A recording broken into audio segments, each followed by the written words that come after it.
Hey guys, I thought I would use some pictorial work here to help you understand um, this notion how love and chemistry seem to interact with who we are and how we act, how we experience love. And we're going to look at neurotransmitters in particular as a way of understanding this. So imagine that you're walking outside on the sidewalk and another person that you find really kind of attractive at first sight comes walking the other direction. Now your eyes meet for a moment, and in that moment, as your eyes meet, you can feel your adrenaline pick up a little bit, maybe your heartbeat pick up a little bit, and then the person, as they're coming a little bit closer to you and getting ready to pass, says, "Hey, how are you?" Right? I know that sounds creepy, right? But if you think the person's attractive, wow, that's really going to get you going. And if you're on your toes and you respond, "Hi," then you can make a real connection with that person just on the sight of them. And there's something about two people who find themselves attractive, each other attractive, I should say, that kicks in some neurochemistry in our bodies.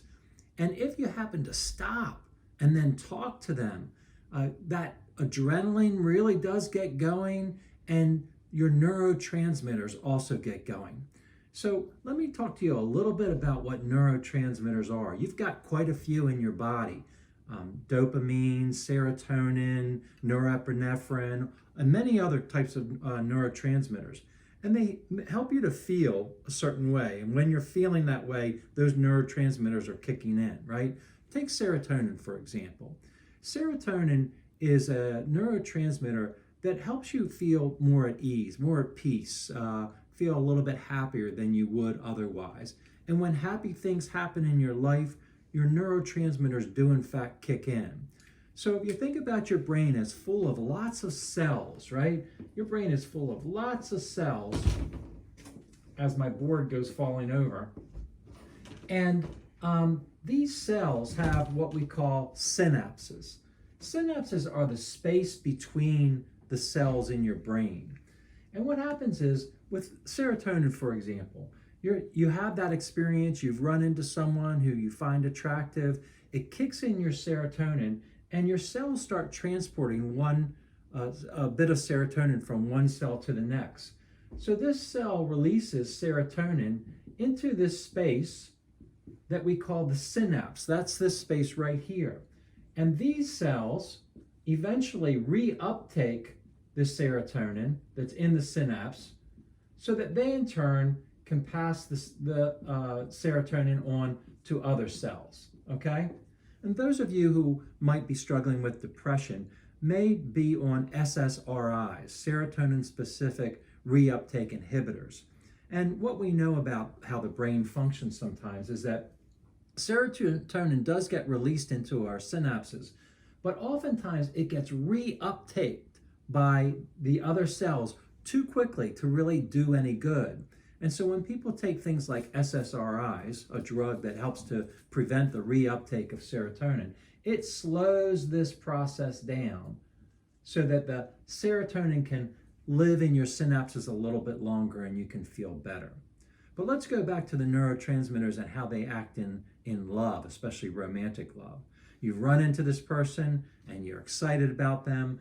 You start feeling really good because your brain lets out serotonin and other neurotransmitters, dopamine and things like that. Well, here's the funny thing about neurotransmitters. You know, we all have them going on, and if this was our baseline of the level of neurotransmitters that people have in their lives, you know, we go through life for the most part with an average level of neurotransmitters. But when something good happens, when something big happens, like we run into someone in the sidewalk that we're really attracted to, and they stop and they say, "Hey," then our neurotransmitters tend to pop up, right? And they'll stay up for quite a while, and we'll be feeling really good. It's as if our neurotransmitters are somehow connected to the person that we've just met.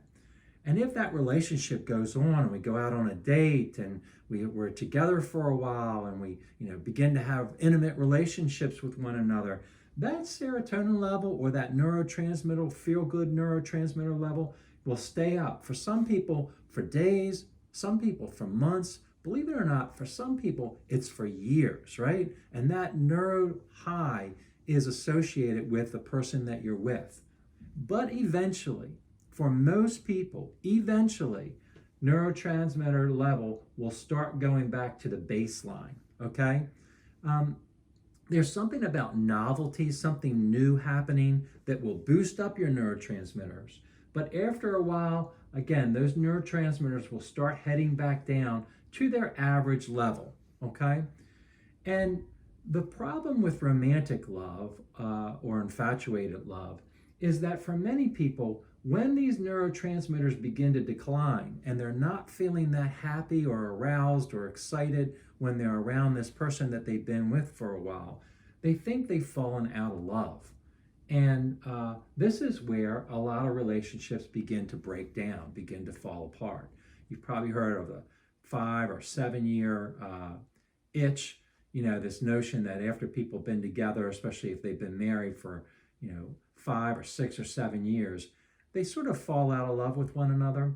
The one way that they explain that is that really the neurotransmitters are simply going back down to their baseline, to their normal level. And because we put so much importance of romantic love into our notion of love in the West, many people will break up after that point. It's also used to explain why affairs happen, by the way. Here you are, you're in a relationship with someone. After a while, your neurotransmitters decline, and you go along on average for a while until one day you're walking down the street, or you're at the mall, or you're at a store, and you meet somebody who you find attractive and who finds you attractive. And then those neurotransmitters now start bumping back up again. Regrettably, though, they're associated with a new person in your life, with new novelty in your life. And this is how some people explain why there are affairs. The old gets normalized and doesn't boost up your neurotransmitters. Then you meet somebody new who excites you, and that person makes you think you're feeling really happy. And in fact, you probably are from a neurotransmitters point of view. And this thing gets broken off and this thing gets started, only for this to go for a while and it to then go back down to a normal level. And that's why some people have multiple affairs. So I hope this helps you understand a little bit the chemistry of romantic love.